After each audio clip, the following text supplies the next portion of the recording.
જંબુસરમાં ગૌહત્યાના આરોપીઓનું જંબુસર પોલીસે જંબુસરની બજારમાં ખુલ્લા પગે ફેરવી રિકન્સ્ટ્રક્શન કરાવ્યું.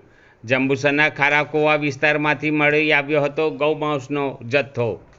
ગૌવંશ કતલ કરનારા એક મહિલા સહિત 4 આરોપીઓની ધરપકડ કરી.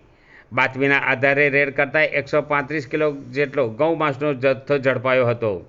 3 આરોપી મોહમ્મદ શફી ઇસ્માઇલ કુરેશી તેમજ મોહમ્મદ હનીફ ઇસ્માઇલ કુરેશી, જાબીર કુરેશીનું જંબુસરના બજારમાં ફરી રિકન્સ્ટ્રક્શન કરાવ્યું.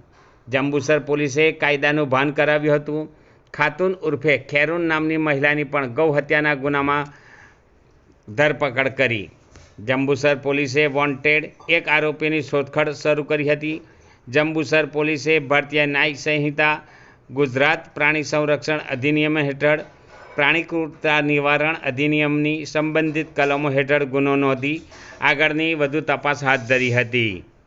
જંબુસર પોલીસ સ્ટેશનમાં 11/3/2026ના રોજ ગુજરાત પ્રાણી સંરક્ષણ અધિનિયમ તથા પ્રાણી ક્રૂરતા નિવારણ અધિનિયમ અનુસંધાને કુલ 5 તોમતદારો વિરુદ્ધમાં ગુનો દાખલ કરવામાં આવ્યો હતો.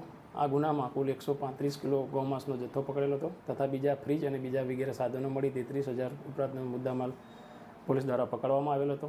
આ ગુનાના કામે અગાઉ કુલ 2 તોમતદાર મોહમ્મદ શફી ઉર્ફે લાલુ ઇસ્માઇલ કુરેશી તથા મોહમ્મદ હનીફ ઉર્ફે કાલુ ઇસ્માઇલ કુરેશી નાઓને અટક કરવામાં આવેલી હતી અને તેઓ 4 દિવસના રિમાન્ડ ઉપર હતા. એ દરમિયાન બાકીના બીજા 2 આરોપી મોહમ્મદ જાબીર ઉર્ફે જાબીર ઇસ્માઇલ કુરેશી, ખાતુન ઇસ્માઇલ કુરેશી નાઓને પણ આ ગુનાના કામે અટક કરવામાં આવેલ છે.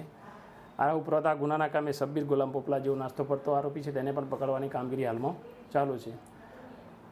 આ ગુનાના કામે જંબુસર પોલીસે ગૌમાંસ તથા ગૌવંશના હત્યા અટકાવવા માટે ખૂબ જ પ્રશંસનીય અને પરિણામલક્ષી કામગીરી કરેલ છે.